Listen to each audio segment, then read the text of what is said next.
Hello. Hi, everybody. Tashdale.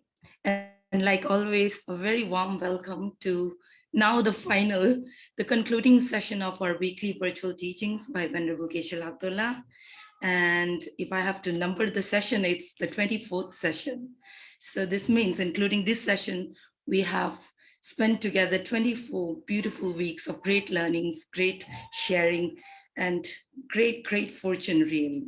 So as we open ourselves up to receive these precious teachings on this 24th session, I hope we all prepare our minds with gratitude and immense sense of rejoice. So thank you so much, everybody, for joining us. And thank you so much, Geshe-la, for making this all possible. With that, please guide us, please help us. Yeah, so today we have the concluding session and the concluding chapter. It was a wonderful opportunity, not only for you, but especially for me, because unless you are asked to do something, especially spiritual practice, whether it's the teacher or the student, unless somebody is poking or provoking you, then you tend to defer your practice thinking, I'll do it tomorrow, day after tomorrow, So I managed to read this whole text because of your interest and the foundation's request. So I rejoice over that.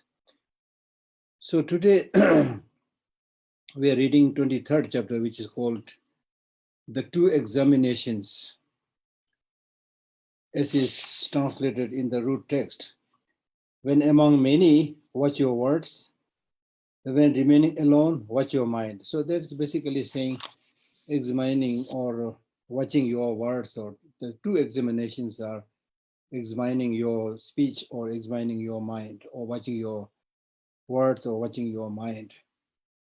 Normally, when we do any Buddhist practice, we are, we do it through the three gateways, that is body, speech, and mind. Either you do it physically or verbally or mentally. That's not just the positive activities, but also the negative activities. The only venue or gateway through which we do good things and bad things is only these three outlets: body, speech, and mind. So therefore, it is extremely important to ensure that you are able to restrain your body, speech, and mind from engaging in negative deeds, right?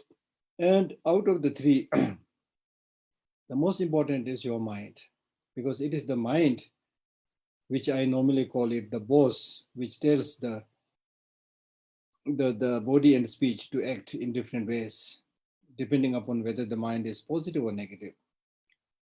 If the mind is negative, which basically means if the mind is influenced by the three negative emotions, three poisons, hatred, attachment, and ignorance, then what you express physically, what you say verbally will also be negative, influenced by those negative emotions.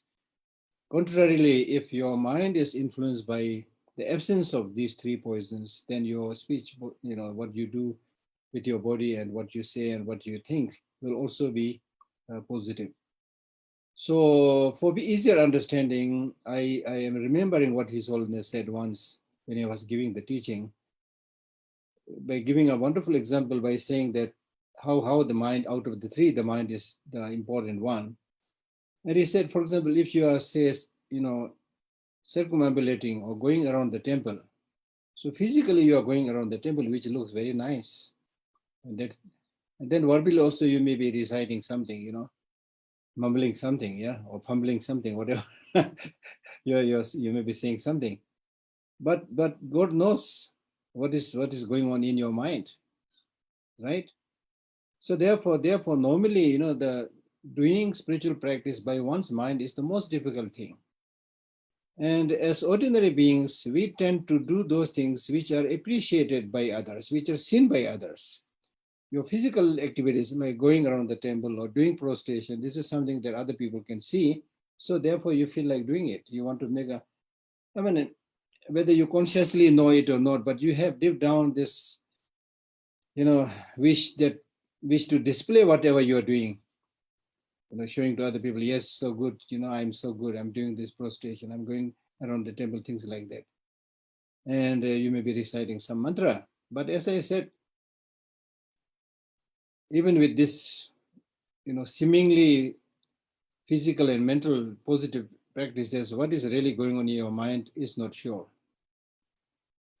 And a clear example that that kind of Dharma practice is not genuine Dharma practice is that even when you physically you're doing something positive, verbally you are doing something positive, but mentally you can engage in many negative thoughts. So clearly showing that it is not sure whether your physical and verbal activities will become a spiritual practice or not, right?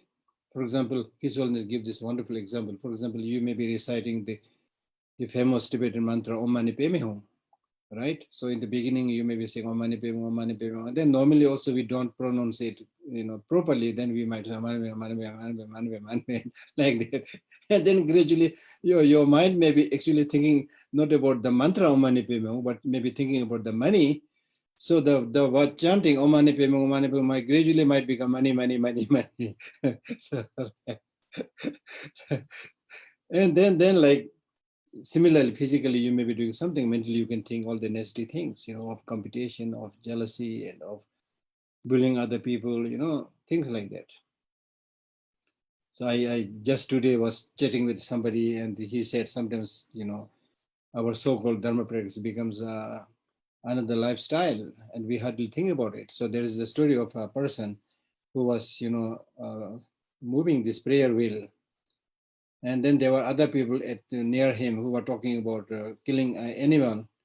So this man, his mind was actually thinking and joining these people who were planning to kill the animal. So with this prayer wheel, he said, kill that one, pointing towards a particular animal. He said, kill that one is better. So he's supposed to be doing some practice, but mentally he's not into that practice, right? So, but if you're somebody who is mentally thinking about love and compassion, then having influenced by this more powerful energy, mind, you cannot kick a dog when your mind is thinking about compassion. You cannot say nasty things when your mind is really thinking about compassion. So therefore, mind, whatever you do, not just spiritual Buddhist practice, but whatever you do, if your mind is there, if you are fully alert, aware, and concentrated, then whatever you do, you can achieve much quicker, and you will also enjoy it because your mind is involved in it. And so long as if you don't do that, but if you simply follow the social habits and customs and continue doing the so-called Buddhist practice because your parents have been doing, or your country is doing, and some of the lamas are saying, so without just thinking, just as we lead many different lifestyles, so that will become another, lifestyle. It will have not much impact, right?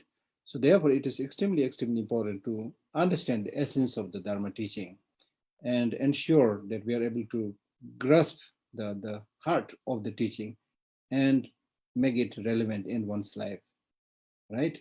I had repeatedly given the example that if you are thirsty, you need to drink water, but not necessarily the whole ocean, right? We don't have the time to read all the holy scriptures, and that is also not that important. What is important is you catch the essence of the Buddha's teaching.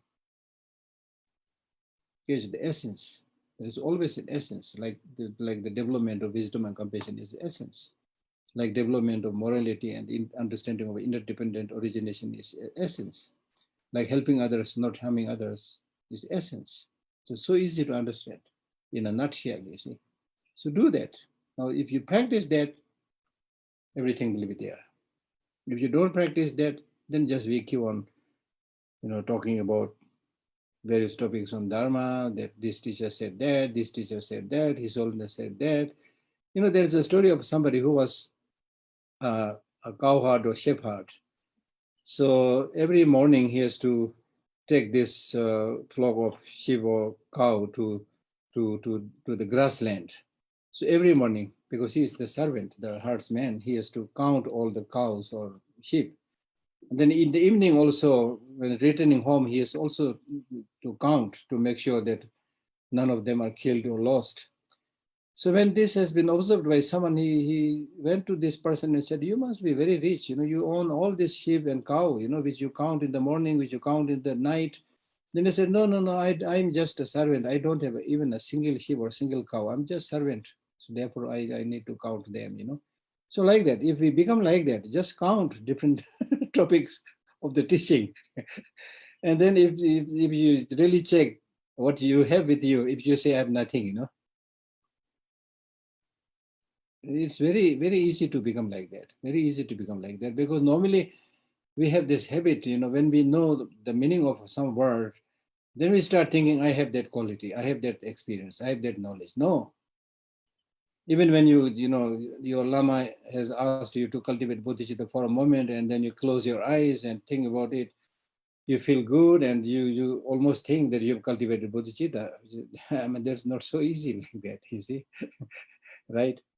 It's not so easy that. But as I said earlier, there are two things you need to remember. One, because of our very strongly ingrained negative habit, it is difficult to undo that habit and get habituated with the positive things.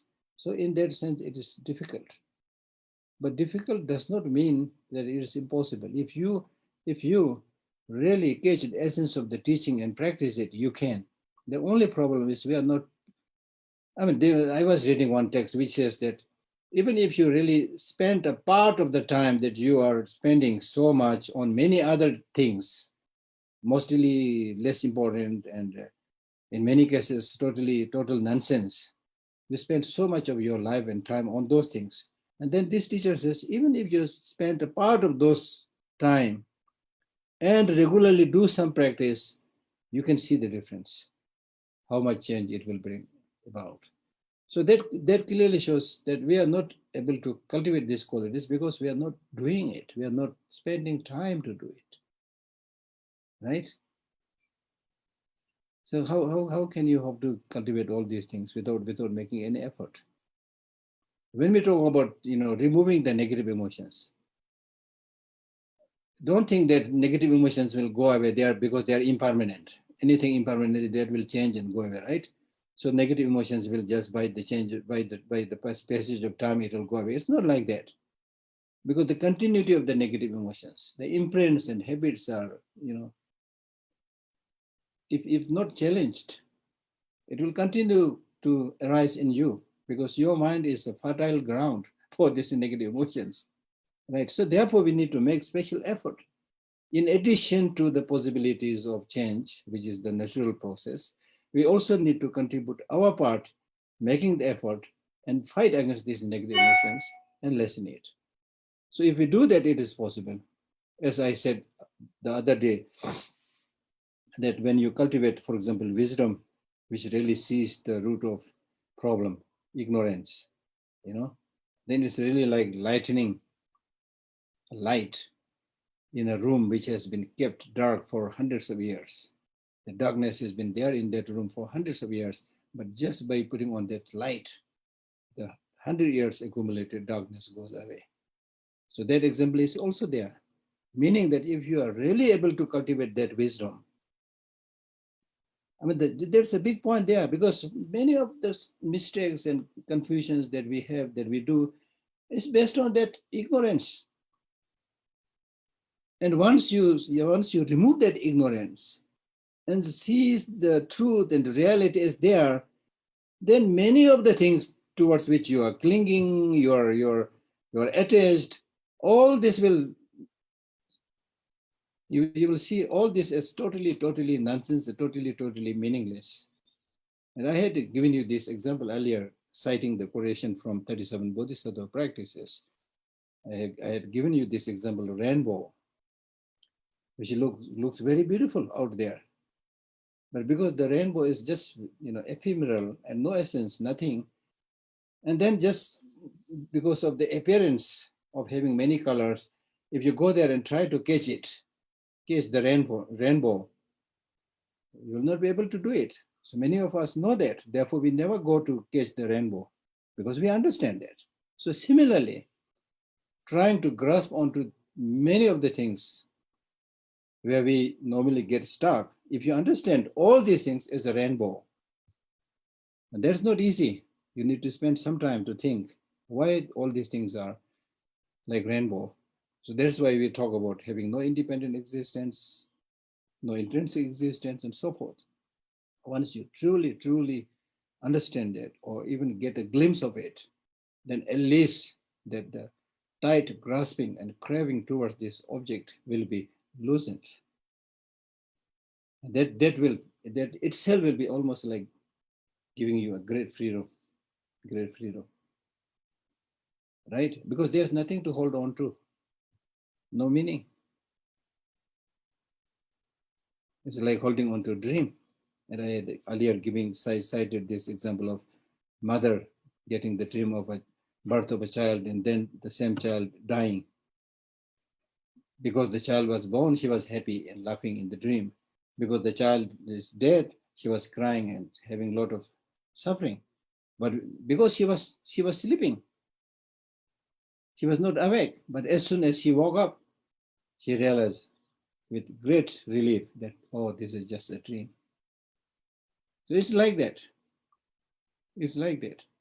So therefore, what we need to do is to make some effort to understand those undeniable truth, reality, starting from suffering, then impermanence and things like that.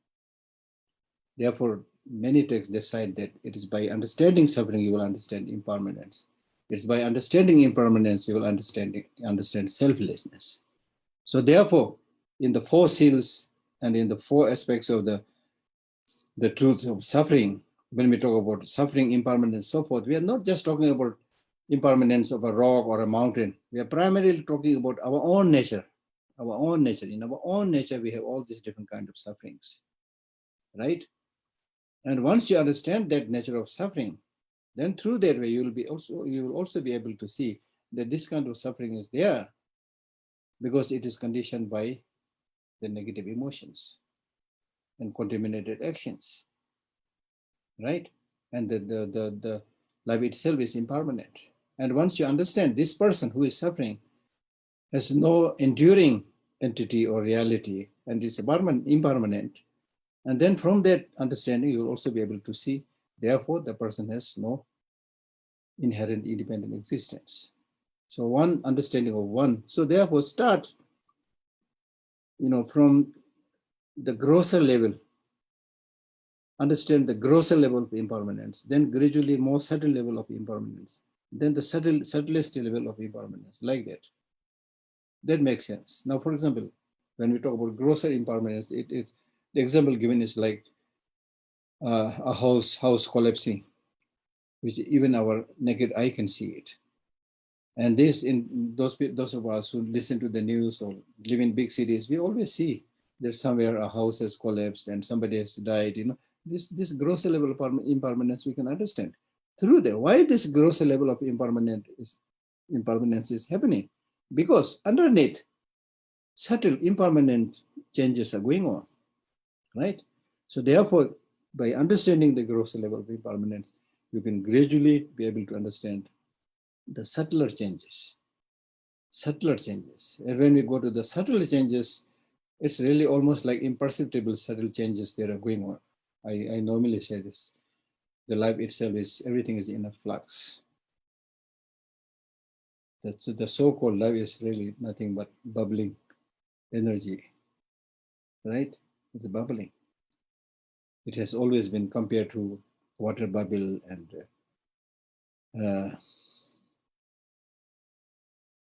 right? So that's important. So therefore, anyway, now to come back to this chapter, examining the two, that is examining one's speech and examining. So I was saying that we need to make sure that our, body, speech, and mind are not motivated and polluted by the three poisons, the negative emotions. So here in this case, out of the three, you should primarily examine your speech and then examine your mind. Now, speech is something, human beings, we have this very special capacity of communicating to each other, unlike cows or dogs. The dogs can say, wow, wow, wow. I don't know, that has so many different meanings. I don't know.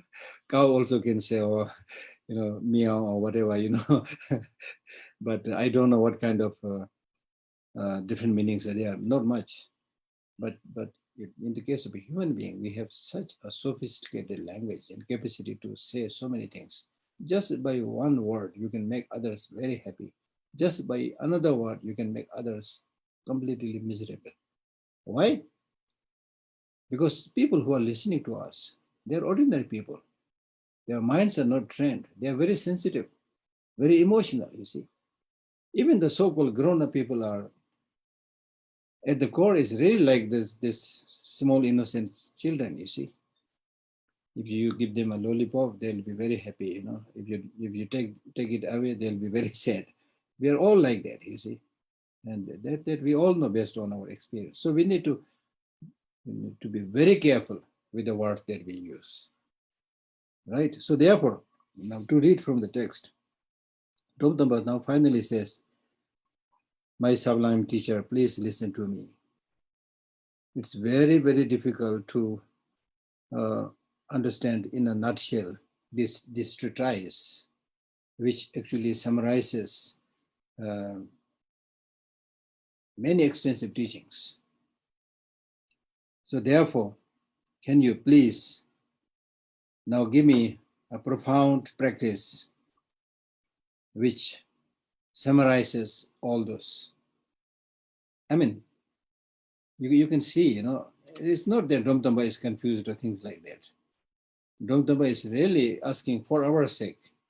Because right in the beginning, on several occasions, you remember the both Atisha and Ramtamba, they were talking to each other that let us speak in a language that everybody can understand. Let us not make Dharma very complicated, things like that. So the teaching itself was basically very easy to understand. Of course, we can go deeper and deeper, but the teaching itself is not that difficult to understand, at least the wordings. Now he's saying that even that is now difficult. So can you now summarize it? That's what I was saying, if you're able to just take some of the essential points, it will really change your life. So there must be something to hold on to, not in the sense of seeing them as independent existence, but to keep something in the mind, something that will inspire you, something that will provoke you, something that will make you go and do things, So that's very important. So therefore he's saying that now can you please give us a profound practice which summarizes everything.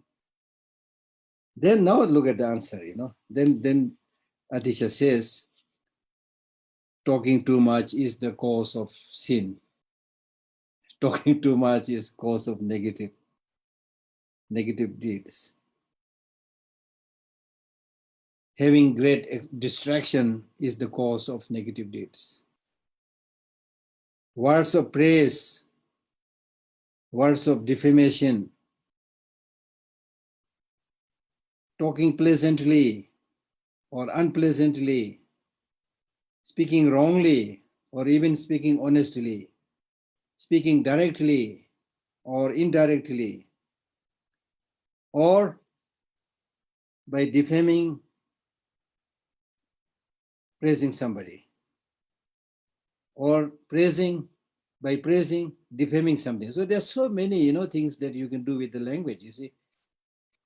For example, you can make a sarcastic remark to somebody who you really want to belittle, but you say, oh, you're so great, you're so intelligent, So that is like by praising, it's actually bringing that person down. So there's so many ways of speaking.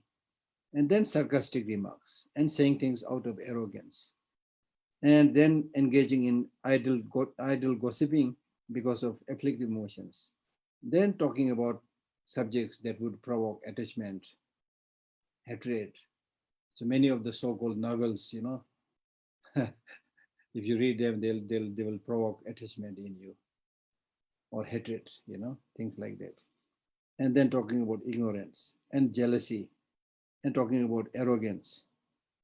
Then the words of deception and words that you use while playing,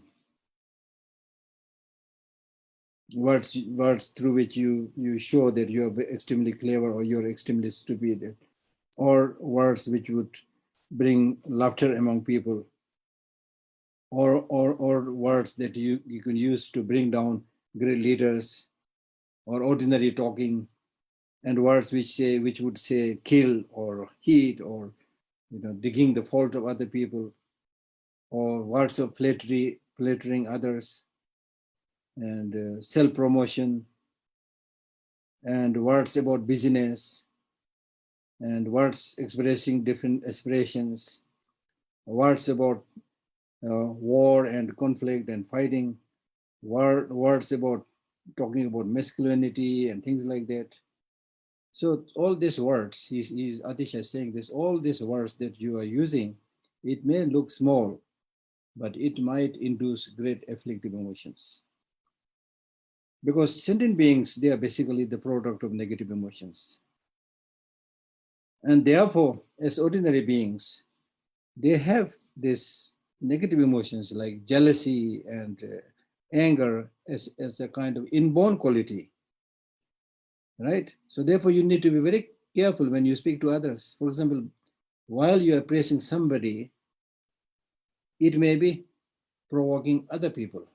It might make other people angry, right? If you don't be very careful, if you're speaking like with the presence of 5-6 people, if you're praising one, it might bring unhappiness in the mind of others, right?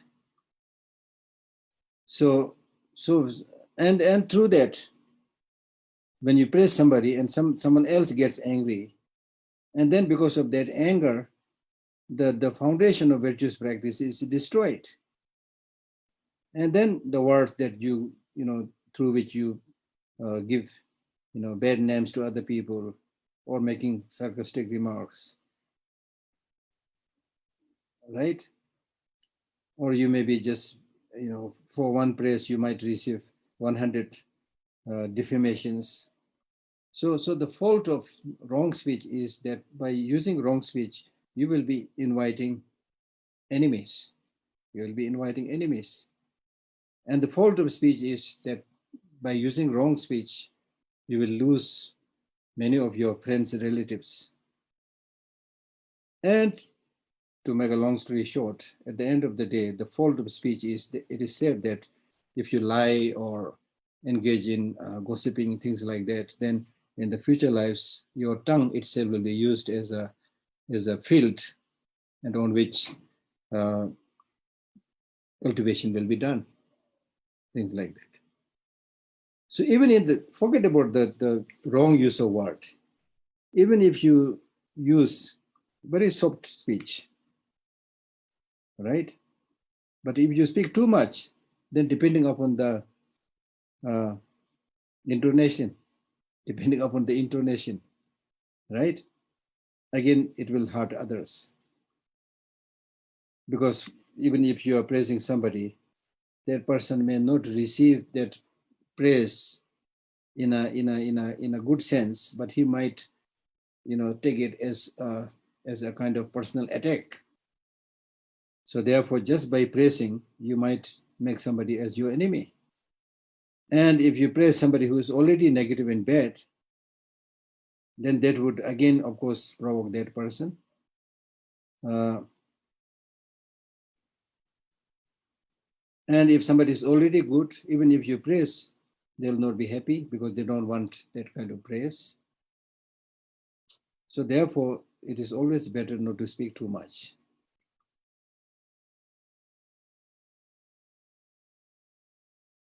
Because at the end, with use of wrong speech, there will be like fighting, physical fighting between two, and it could even cost one's life.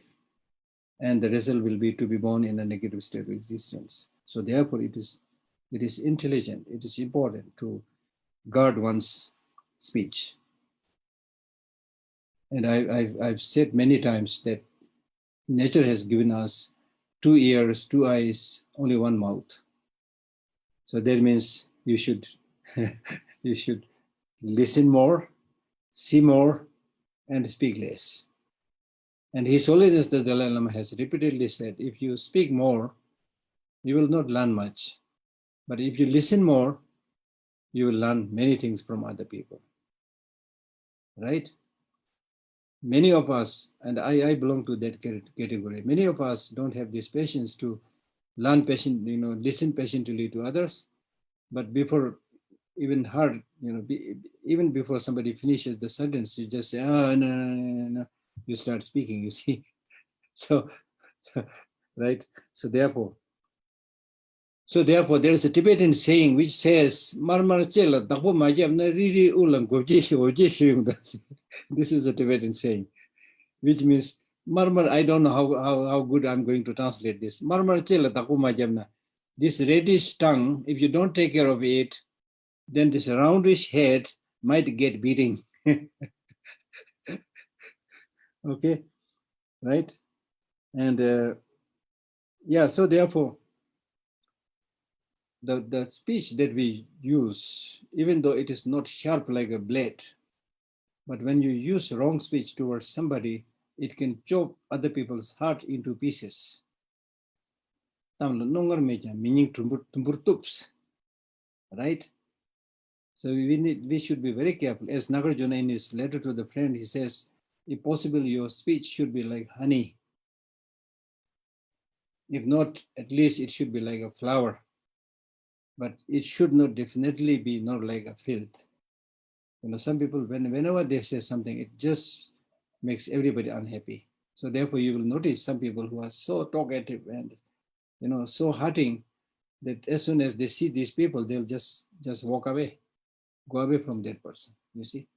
And then there are others who speak so softly, so kindly, so nicely. They listen to others. And I've been observing this in the library itself. Although I'm speaking, giving more teachings than many of the staffs here, but I've noticed many of them are like much more softer, much more kind, much more gentle than me. You see, so you need to learn from them. They are the real teachers. You see, not one like me who is just talking. You see, really, because every person has different habit, different tendencies, die-hard habits. It's difficult to get rid of those habits, but it's important to understand your own habit and then change the negative ones into the positive one, right? Now, another thing that you need to examine now here is, when we talk about examining the speech, first you need to examine the object towards which you are using the speech. Now that means if there are many people there, then Atisha advises, if there are many people there, then it's better you remain silent. I mean, this is such a good teaching.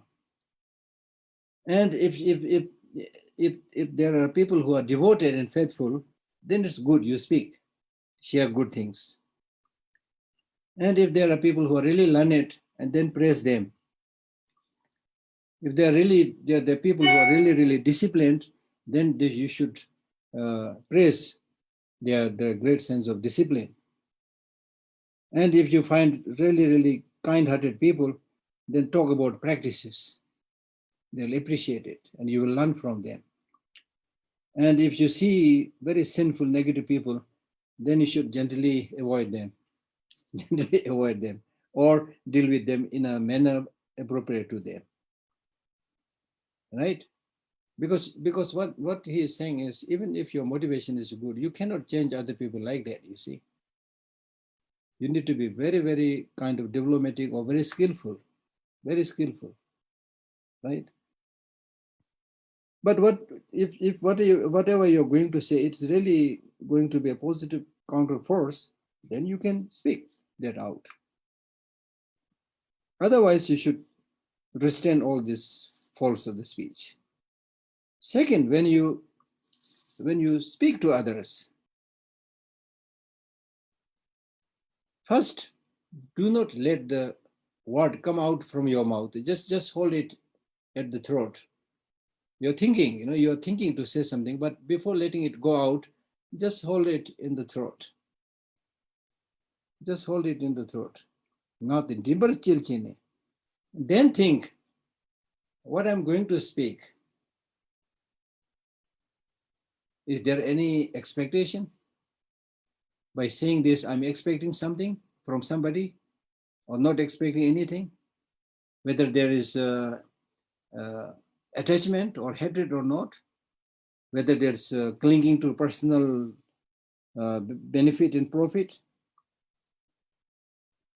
whether it's related to scolding and defaming others or not,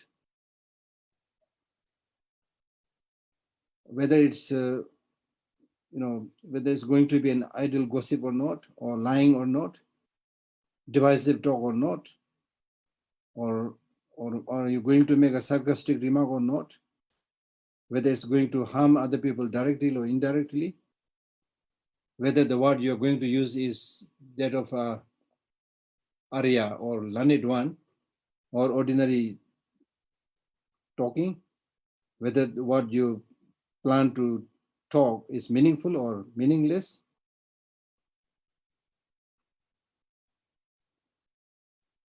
So then through that kind of examination, if you find that what you're planning to speak is right, then let it come out from your mouth and say it. But if you think that this speech that you're about to talk about is polluted with many of these concerns and negative emotions, then just imagine this speech that you're planning to speak should be dissolved into the letter syllable ah, and then disappears. It doesn't come out from your mouth. And not only that, let us say if you are somebody who is very fond of doing your regular prayers, right? But if you do that prayer loudly in front of somebody who is doing meditation, concentration, even that is improper because you are disturbing other people. Or if you do that practice in front of somebody who is very fond of belittling everything, that's improper. Or if you praise the Mahayana practice in front of somebody who doesn't like the teaching at all, it's wrong. So don't share those teachings in front of those people who have no faith. Then also in terms of your showing respect to your Lama, to your abbots and things like that, you may have great faith, great respect to them. But if you are with somebody who is full of attachment and hatred, then in front of this person, don't praise your Lama or your abbot, because by doing that, this person will again develop his hatred, attachment, and things like that. So therefore, when you find that that other person is an improper, vessel, then don't declare many of these secret practices.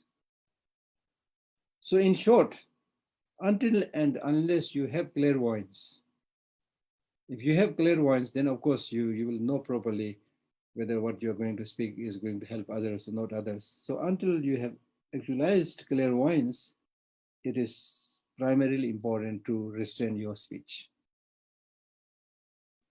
especially when you're among many people,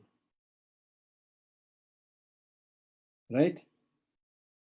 Because it is this speech which destroys many of your virtuous practices. So therefore, he tells Domtomba to examine his speech, and instead of using negative speech, use the word, use recitation and so forth. And even if you hear words of unpleasant words and words of hatred, then you should remain as if you are dumb. You've lost your speech. So for a proper Dharma practitioner, many a times it is important that you are blind and dumb, right? We are very ordinary people, so we see too many things. And when we see too many things, we then started talking about many of these things as if you have great information. And then, someone says something else, then there is a disagreement. Unnecessarily, you argue and things like that. So it is not useful at all. So therefore, just watch and remain as if you're blind and deaf, as if somebody is saying something to a tree, right? That's important. That is important. Very, very important. In other words, what he's saying is that you should observe your way of life in such a way that the external environment and the people, however bad, however nasty they are, they may not be able to put a negative impact on your life. So that's why the Buddha said, self is the protector of the self, no one else can be the protector. Right?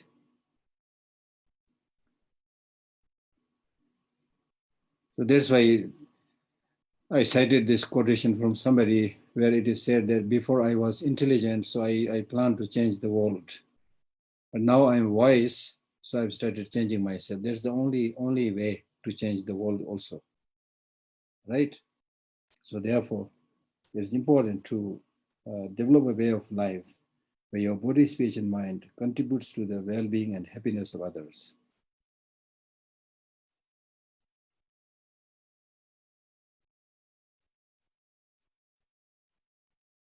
And then having listened to this, now Damdama again requests Atisha that you are really the Lord of speech.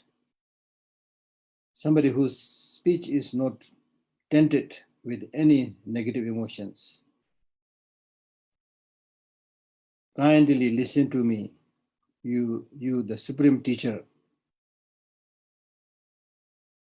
What you have so far said is a wonderful advice to many of us, or to many people. Now can you please give me another summary or essence point of practice which one can practice when one is alone, not with other people or many people, but when one is alone, so that one can remain in a place of solitude and isolation and do these practices. So as an answer to this, then Atisha says, when you're alone, watch your mind. When you're alone, watch your mind. I have elsewhere read a text which says, when you're among many people, watch your mouth. Chikpur lak, when you're alone, watch your hand. Always watch your mind. There's also another way of putting. And then when you're among many people, watch your mouth. This is similar what we have already studied here.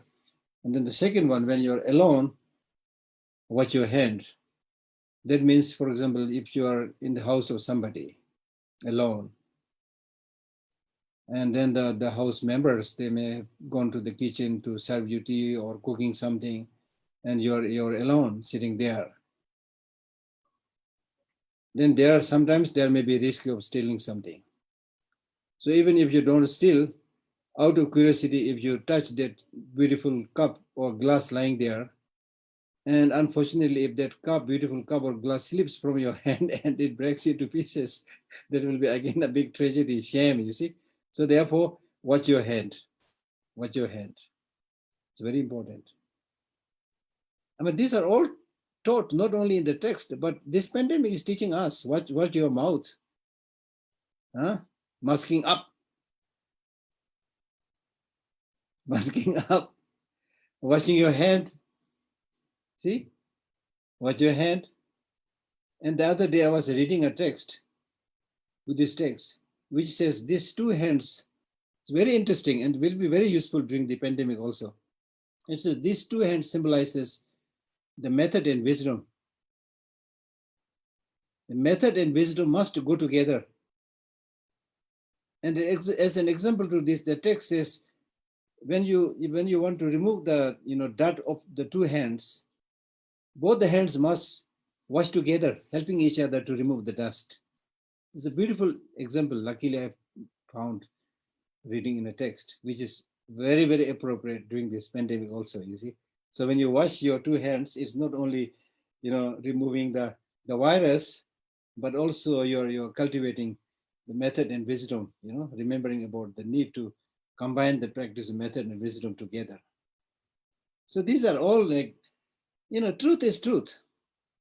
That's the beauty of the Buddha's teaching. The Buddha's teaching based on the true noble truth, or true truth, conventional truth, ultimate truth. So basically, it's based on the law of nature.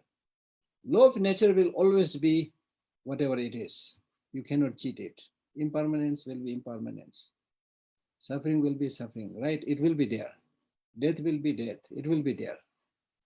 So what is important for us is to understand this law of nature and accept it. Don't pretend that you're not good, not impermanent, you're not going to die, you're not going to live forever.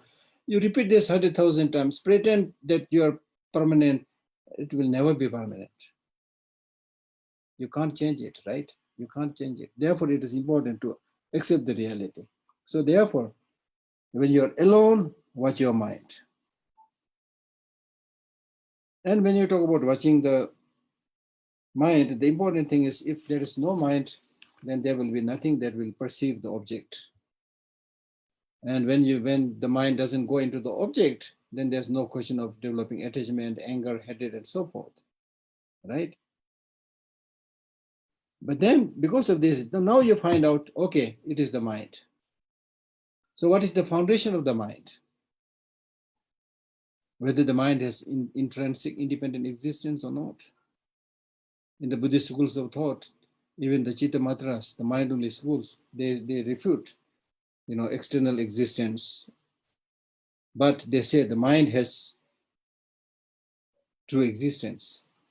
And then when you move into the Madhyamika school, then they say mind, like any other phenomena, also has no inherent independent existence. So that's what he's discussing here. The mind, the so-called mind, also has no intrinsic independent existence. Many different things may appear to the mind, right? The only problem is the mind tends to run after all objects, desirable object, undesirable object, So therefore, one very important teaching that is being taught in Dzogchen is just let the things arise and disappear. Don't chase the object. Don't run after the object. That is what has been discussed, right? So therefore, now it's time to analyze the mind, examine the mind, from where the mind came from. What is the nature of the mind right now? From where the mind is going to go, right? So it is like the electricity, the electric current in the electric wire. Our body is like that electric wire, which we can see. But can we see the current? We can also see the wire, but the current running through the wire, we don't see. But our not being able to see doesn't mean the current is not there. If you touch it, you will know it is there. It will give you a jolt, right? So similarly, and then of course, the clear indication that the current is there is if you switch on the button, the switch on button, the light will be on. There will be light in the room, right?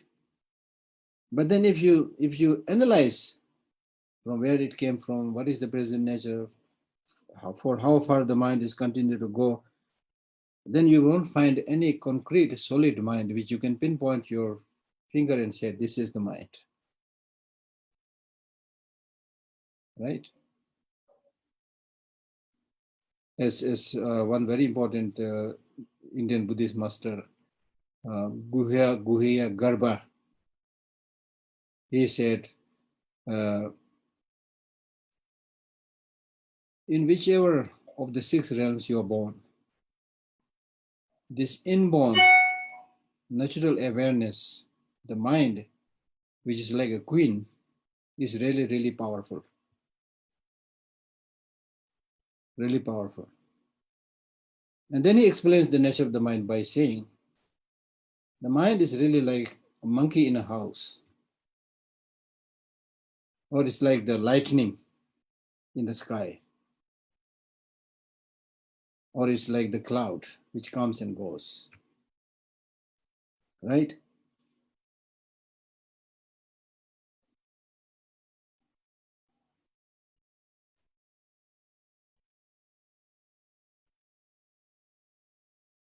Then you can also,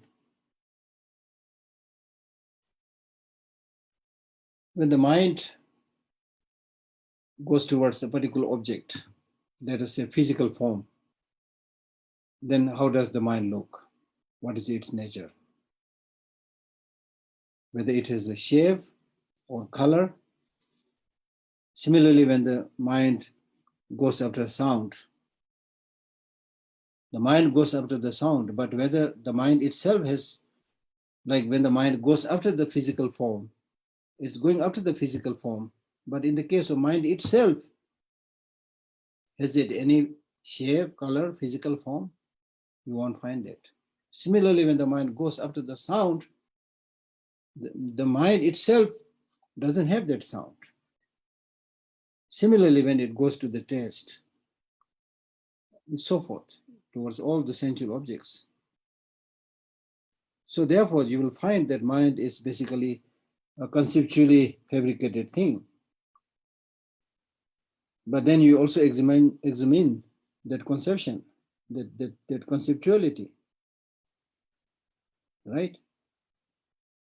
Then it will disappear like the rainbow, as we already discussed. And when you don't find that mind through repeated search, then you are actually seeing the nature of the mind. You are really seeing the nature of the mind. So in order to see that mind, you need to also accumulate some merit by doing the 7-limb practice and so forth. We discussed about this earlier. So to summarize this topic, we are basically talking about 2 examinations. That is, when you are among many people, examine your speech. When you are alone, examine your mind. So in these 2 auspicious examinations, everything will fall onto that.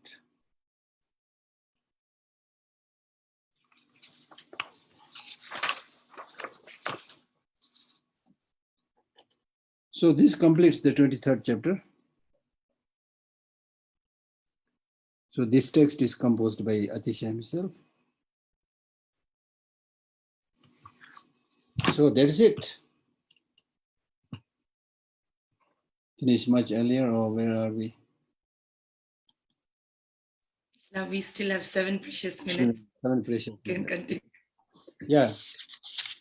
So this time we have completed our discussion and talk.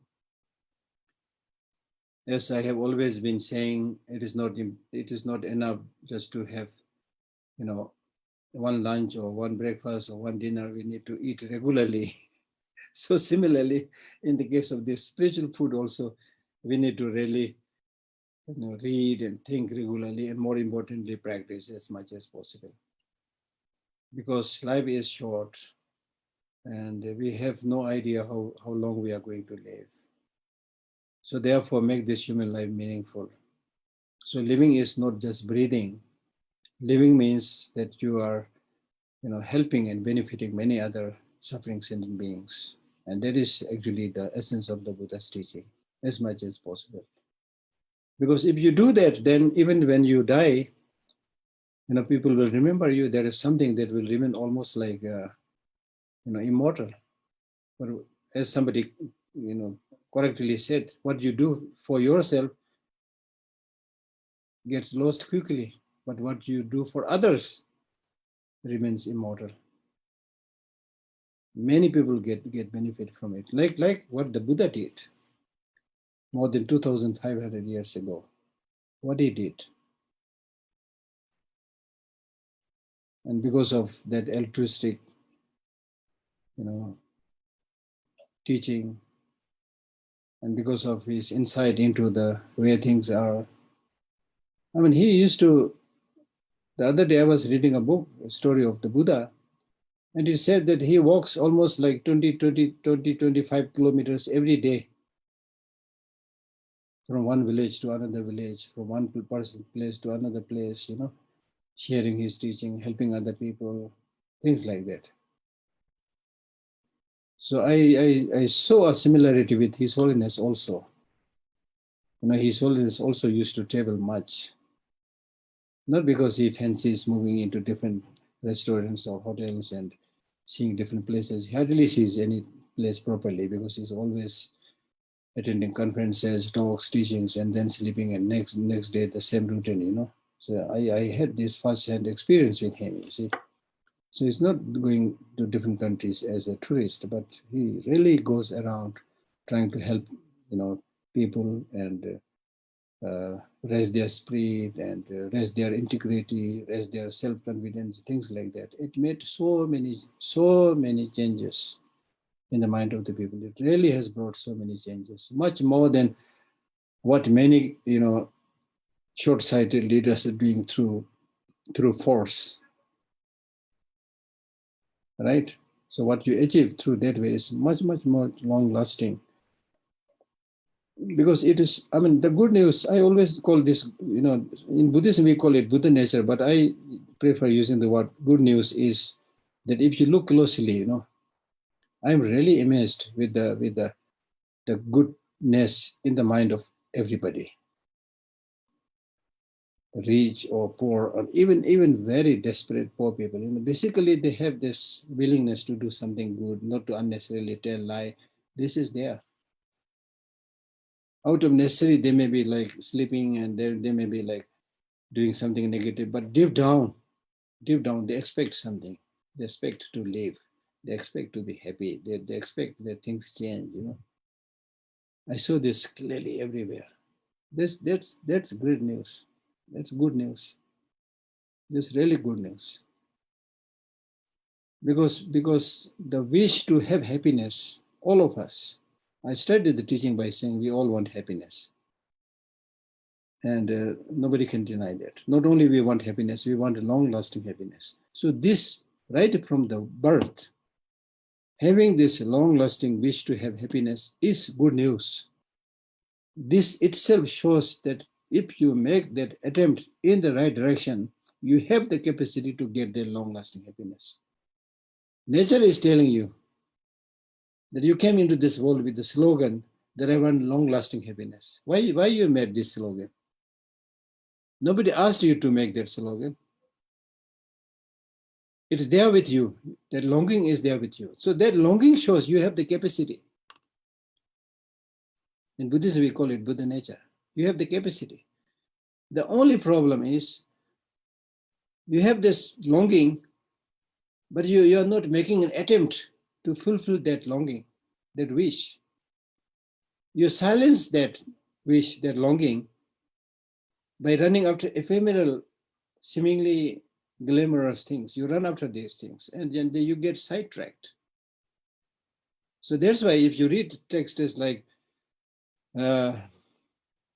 Maitreya's Sutra Alamkara or Uttara Tantra, it speaks about the Buddha nature, something like a treasure hidden underground.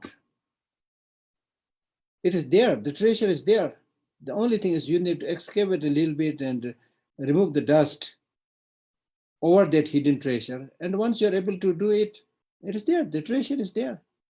So many wonderful examples are given in those texts about the presence of Buddha nature in us. It's just like another example is just like a butter lamp that is lit in a pot. When that pot is sealed or covered, you may not see the light. Inside it is there light, but when you remove that cover, you can see the light shining out. So we have this capacity, and I am not interested just citing the quotation, but what I'm telling you is through first-hand experience. Not just me, but all of us have that. You see carefully, you observe other people. Basically, they have much more goodness than badness. And the badness that you see around are mostly environmental result, the result of the surrounding in which people are living. You see, there is a discrimination, there is a lack of showing compassion and things like that. So people are like carried away this short-sightedness and the lure of ephemeral things. But if you really see it, there are many poor, extremely poor people still trying to be very honest. Majority, I'm saying. Yes, among this majority of population, you will here and there find one of people who will be like, who will appear as if they're completely incorrigible. Those things sometimes we see, but I'm talking about the majority of the people. And His Holiness has given this example by saying that we should never lose hope, even if some nasty things or bad things are happening, in big cities and things like that. And he said that, for example, even in the big city like New Delhi, in a day, how many people are killed in a normal day? Maybe just few. But how many are nurtured, looked after in a hospital? How many are looked after by the mother families? Countless millions are looked after. So that shows the goodness of people. And then why so much is coming in the news? Because whatever is against human nature becomes news. Bloodletting, for example, if you bloodshed somebody, that's against human nature, it will become news. But about mother showing love and compassion to the children, it will never become news because it is something people take it for granted that we should do. So that is it. This is something we all say. Somewhere I discussed, a long time back during the Aristotle and Plato period, they discussed about whether it is important to teach ethics or not. There was a big debate.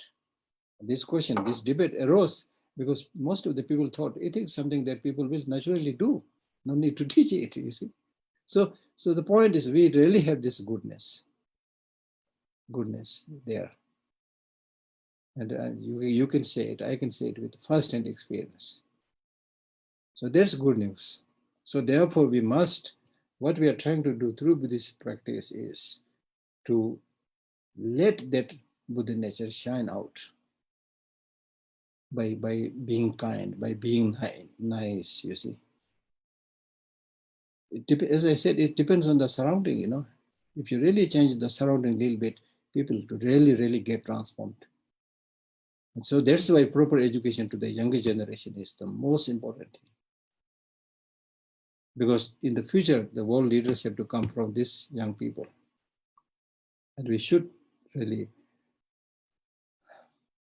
teach those values and good things to the younger generation so that they're able to live happily and harmoniously. So that will be the greatest gift that we are going to give to the younger generation. Not just concrete buildings and things like that, right? So therefore, these are the important points that we are discussing while we study such important text by Atisha and so forth. So therefore, it's not only in the Buddhist text, as he always was saying, that in many of the ancient Indian tradition, in those days, people really great thinkers, they had the time and they had the patience. So they spent like whole life thinking about the law of nature and the good of everybody, you see. So the wisdom heritage that they left is a precious mine, which we must once again explore and share it and make it available to everybody. So it was my great pleasure to be able to read this text.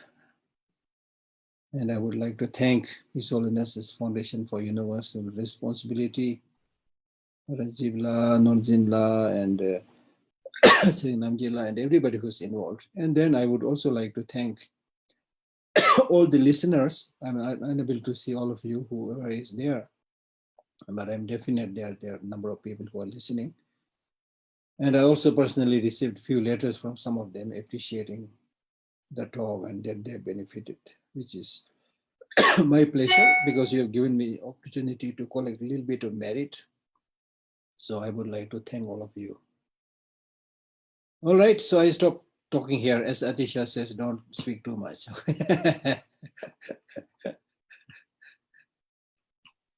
That's so, Gishla. Thank you so much. I hope your words remain permanently imprinted in our impermanent minds. And with that, I would like to open the floor for discussion questions now. I have Neely appearing first. Neely, please ask your question.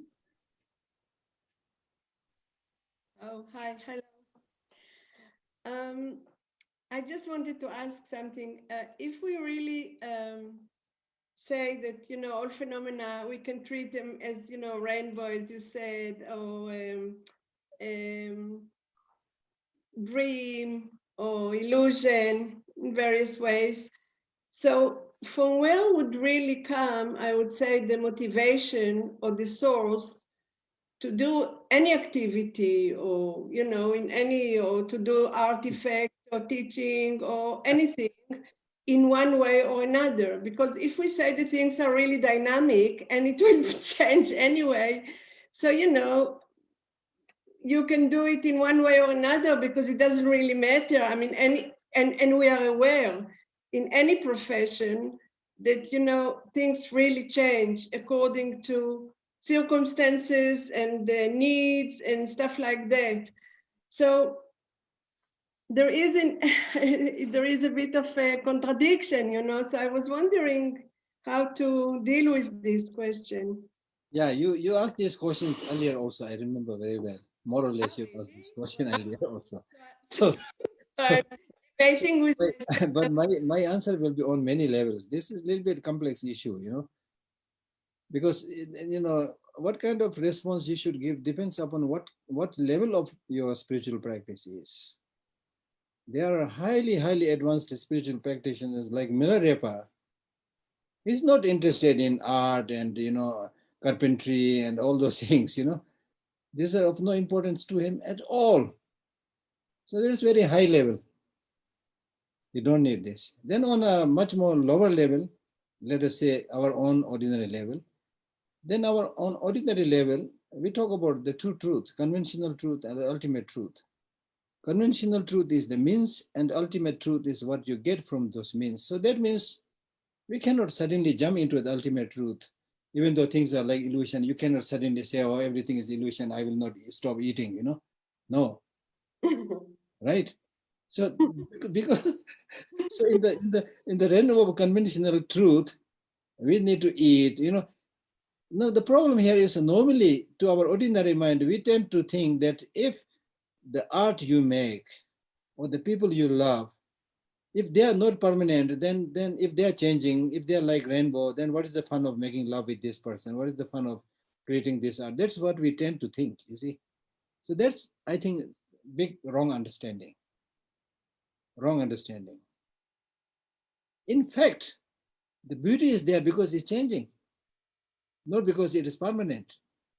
Because of its capacity to change, it can benefit many people. Like, for example, the person you love, if that person is permanent, not like rainbow, never changing.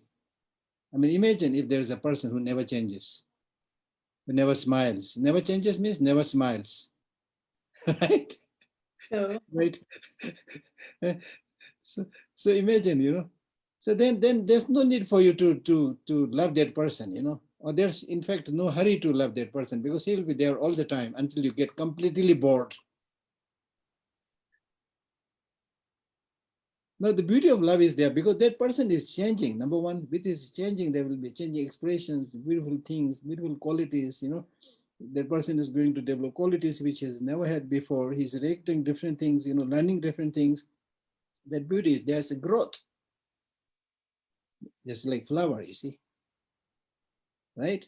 And then secondly, because that person is changing to the extent that person will die one day, because of this, you must love this person then. And loving that person also not tomorrow, day after tomorrow, right now.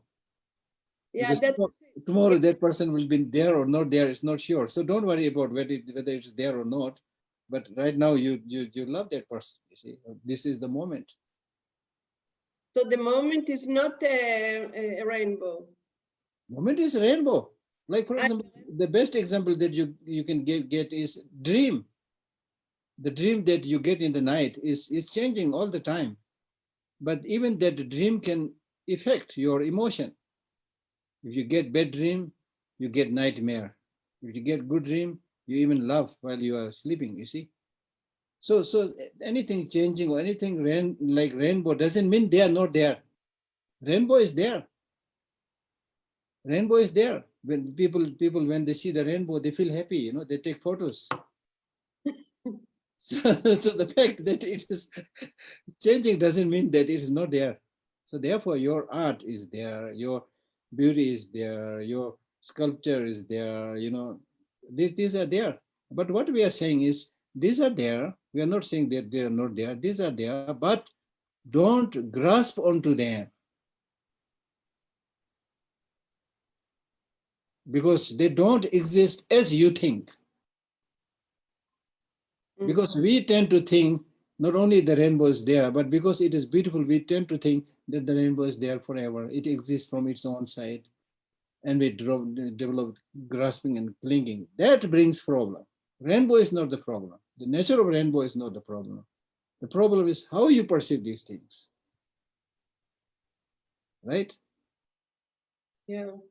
So in fact, the way to get freedom is not to get stuck anywhere. Mm-hmm. Something like that. But we need to think more and more.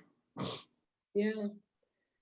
Well, I just want to sum up really personally. I want to say that really your teaching are much beyond words.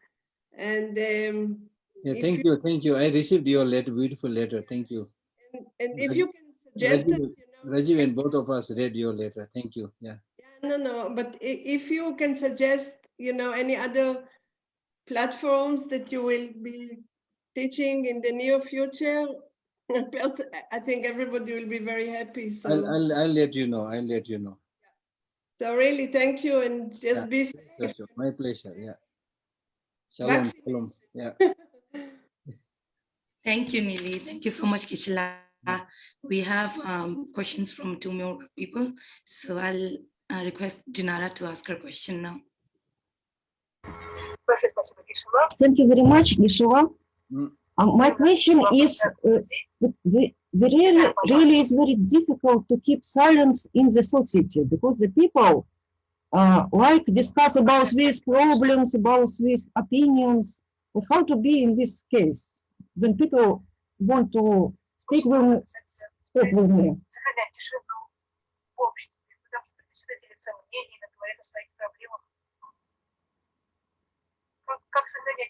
Your voice is breaking. Oh, sorry. Repeat again. Yeah. It's very difficult to keep silence in the society, because the people like speak about his problems, about his opinions. Really, the people like speak. How to be in this case? No. Yeah, you said it is difficult, but you did not say it is impossible. It may be difficult, but it is possible, So I'm not also saying that remain complete silent, but what we read, dealt with the fact that as much as possible restrain your speech and make sure that you're not hurting anybody, make sure that you're not unnecessarily gossiping, wasting time and getting distracted. So that is the key. Yeah. Okay. Thank you, Dinara. Thank you, Kishla, once again. Now we have some questions from our friends in Russia. Natasha, will you please? Thank you very much. Thank you very much, Geshe, for your precious teachings. We are very, very happy. And we also would like to join Nili in her request to know when your next teachings will be, and we will be very happy to join. And we have 2 questions today. The first one, when we dedicate merit to a person, how is this merit transferred to this person, in fact? So that actually I discussed earlier, that the person to whom you dedicate your merit should be somebody with whom you should have either relation in terms of spiritual practice or in terms of sharing the wealth, things like that. If you don't have that connection, then it is difficult to benefit that person, because it is in accordance with the system of Buddha's teaching that the merit will be earned by one's own practice and doing. Nobody can do that practice for you. So generally speaking, how you fare well in this life or in the future life is very much dependent upon how you live your life, how you sincerely practice. That's most important. Not somebody, dedicating or doing some things for you. But as we already read, but if that person who is dedicating the merit on your behalf, or somebody who is dead for the benefit of that person, but so in between these two persons, one who is dead or gone and one who is dedicating the merit, if they have spiritual connection, if they have connection in terms of the family relation, they have connection in terms of sharing the wealth, then in that case it will benefit. Thank you very much. And the second question is, Geshe-la, when we live with our family, we need to find time to accommodate their requests, and how then not to feel the disconnection between the practice and daily life, how to transform helping others into the Dharma practice. We need to make a fine line between these two. Generally speaking, if you are not grounded in your spiritual practice, it is not easy to help everybody. So it is important to get grounded, to really be able to maintain healthy relation and still not disrupt one's spiritual practice. That's important. And the second thing is, even maintaining a healthy relation with your relatives and family members itself can be counted as a Buddhist practice, right? Because we are talking about helping all sentient beings. So as I always say, think globally, act locally.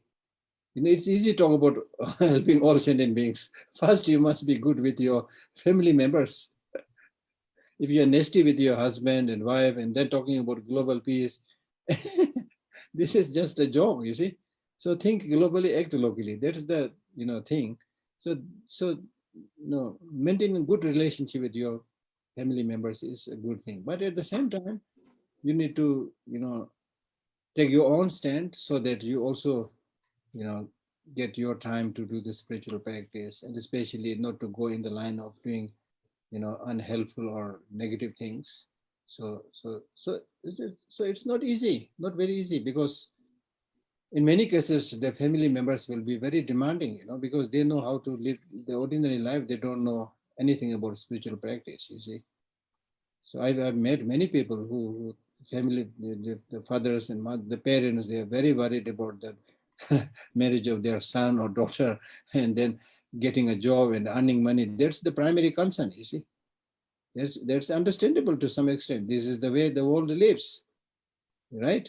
But so therefore you cannot right away say, oh, I've suddenly become Buddhist and I've become almost like Milarepa, so I have nothing to do with you. Many people do that. That I think is not healthy. That I think is not healthy. In order to change others, you need to, as much as possible, in a positive sense, live with others, help with others, and show that you are also able to do the worldly things perfectly well like others, right?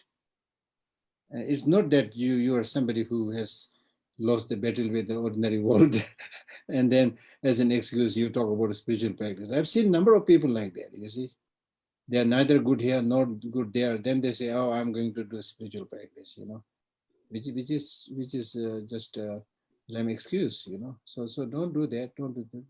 Lead a normal human life. That I would say. Lead a normal human life, a sensible human life. Sensible human life means that even if you want to benefit your relatives and family members and things like that, the best way of helping them is not just giving money, but giving them hope, giving them sense of integrity, things like that.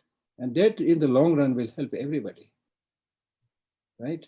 So I mean, there are a number of things to think about, yeah. Geshe-la, thank you very much. And if I may, we just received one more question from our audience on YouTube. If I may ask this one.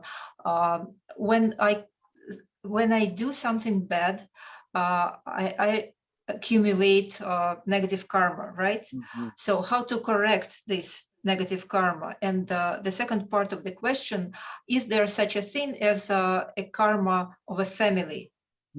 Yes. Yes. We talk about individual karma and collective karma. So the collective karma may be collective karma of the family, collective karma of the society, collective karma of the nation, and things like that. It is there. But individually, when you commit a negative deed, then the question is what you should do. It's like somebody taking the poison. If you had taken poison, what would you do? You would immediately like try to vomit it out, or immediately go to the hospital to take the treatment. So if you're a good practitioner, then it has to be something like that you should immediately regret that this was a bad deed. And then most important thing is that you should take a commitment saying that I will never repeat this again, and don't repeat it. And then you can also, in front of some holy statues or Buddha images, regret and then cultivate bodhicitta, and meditate on shunyata, that nothing has inherent existence. So there are many things like that you should do. Yeah. Thank you very much, Geshe-la. Thank you. Okay, thank you. Thank you, Natasha. Geshe-la, we have one more question from Vivek. Hi, Vivek, you can ask your question. I've sent you unmute request. Thank you, Geshe-la. The question I'd like to ask is, why do humans sometimes find pleasure in hurting others? There must be some source of such pleasure in exerting power and hurting others. And what is the source of that pleasure? Because that then leads to all the problems in the world. The source, scientifically speaking, I would say that human beings are not so different from animals in the beginning, right? So if you look at how the animals live their life, they just pounce upon each other, hurting each other to get their share of food and things like that. They don't have much capacity to think about the long-term future, long-term happiness, things like that. So we have inherited that part according to science. So therefore we continue to behave like animals many a times. But then luckily we have this huge human capacity to think and to transform and to change. So provided if we make an effort, we can change that. But otherwise, many of these habits are really like the habits that we inherited a long time back. So many of these die habits, I'm now speaking it from the scientific point of view. So it is there. Okay. Yes, so thank you, Vivek. Thank you, Geshe-la. Now it's very difficult to say thank you this time, Geshe-la, because now if I have to say thank you, of course I do, but then I want to add, please continue. Okay. Looks like we don't have any more questions now, Geshe-la. And now this is the very difficult moment to wrap up this weekly virtual teachings, the first part of it, I hope. And what do I say now, Geshe-la? Really, when I wish to say, please continue, I also remember that many times over during these sessions, you have mentioned that there are three practices of studying, three methods of studying, that is to hear and to contemplate and then to make it a practice. So I think this is really your way of indicating us to now meditate and contemplate and practice. Yes, absolutely. So thank you so much, Geshe-la. Truly, we are so very fortunate that we got this opportunity. And I have a list of people to thank now, and I would like to do that. Okay. So Geshe-la, thank you so much, first of all. And also thank you to all the people here who have formed this beautiful fellowship now. And please remember that it is your registering to this teaching sessions that enabled many other people to attend these sessions. We run this live on Facebook. So it is due to your registering to these teachings. So thank you so much for making this beautiful Sangha. And I would also like to thank our team led by Mr. Mehrotra. So we put in this effort, and we really are grateful to Mr. Mehrotra's vision and willingness to carry these teachings on. So thank you so much to our own team. And now that I mentioned Mr. Mehrotra, I would like to invite Mr. Mehrotra, Mr. Rajiv Mehrotra, our foundation's secretary and managing trustee, to share a few words. Thank you. Well, I feel very overwhelmed. As I was telling Geshe La just before this started. I said at one level, I mean, his teachings have completely failed to impact me because I still feel a great deal of attachment to him and I don't want to let him go. And so actually it's my failure, not his. And I was just sort of, how do I put it, on behalf of all of us, saying that we're not going to let you go. And he said, well, give it a little time. So I really just wanted to say that we will be writing to you and we are not going to let him go easily, and seeking your suggestions. I mean, we'll be kind and generous, inspired by Geshe La, and give him a break from us for a few weeks, a month or two maybe. But I mean, what can I say? It has been such an overwhelming time, and particularly through many a dark night of the soul during the peak of the COVID experience. And this has been such an important anchor. I know I'm using all these phrases which we are being trained to shed, but I mean, I'm speaking for myself. I'm afraid I'm in human form, and I was also telling him that I don't expect to get very far in this life. So I'm cheating and I'm counting on the next life to catch up on the Dharma. Geshe La, we've had 50, 60 people, through this 6-month period, and there are that many full hearts, that speak for themselves. And I mean, I think it comes from, true gratitude and appreciation and devotion to the teacher. And you have given us so generously of yourself and your time. And I know that, despite your wisdom, you work hard at the teachings, give of yourself so generously. And so I'm really just out of words and I'm feeling a little sentimental and emotional. So I will just let go, as you would recommend. And thank you, Norzin, actually, for having anchored this and worked so hard. And, we've all had our personal, professional, struggled in these very challenging times. And I really have to celebrate her and our, wonderful, strong and silent Sering, Namgyal, who's handled the back end, and in the early days, Diksha Poddar and some other people. So just with a lot of love, a lot of gratitude for each one of you who I see on the screen and those that I don't, and those that had to go away for other places. One of the sort of, how to put it, the most important missing elements in our lives has been the Sangha, because you can, the Buddha, the teachings can be accessed through books, and if you're blessed by, teachers like Geshe La. But I think we're increasingly missing an authentic, genuine Sangha, which is so very important. And so we will be looking at ways to try and see how we can foster this Sangha, certainly at least between now and when Geshe La decides to come back. So if you have any ideas and suggestions, we don't want to impose on you and say, no, we're going to do this, or I'm going to, or you must. But if there are any thoughts you really want to respond to this, and I think the ultimate gesture of gratitude to the Guru and the teacher is really to follow through with our own personal and collective initiatives to practice. And I know Geshe La says it, but not in the same words. That I know that His Holiness, whenever I see him, even if it's for 30 seconds, would always say, practice, practice, practice. And that is what we need to do as the final gesture of gratitude and to honor you, Geshe La. Stay well. And I mean, we're nobody to say stay blessed, but stay well. Our prayers, love, and thoughts are with you. And even though you have often dismissed the idea of blessings, but we need your blessings too, I'm afraid. And so goodbye, and not goodbye, because we're going to connect and meet again together in the coming months. So good luck, everybody. Lots of prayers, lots of happiness, and let's be here for each other and with Geshe La. Thank you. Thank you. Thank you, sir. Thank you so much, Geshe La. Thank you, everybody. Bye-bye.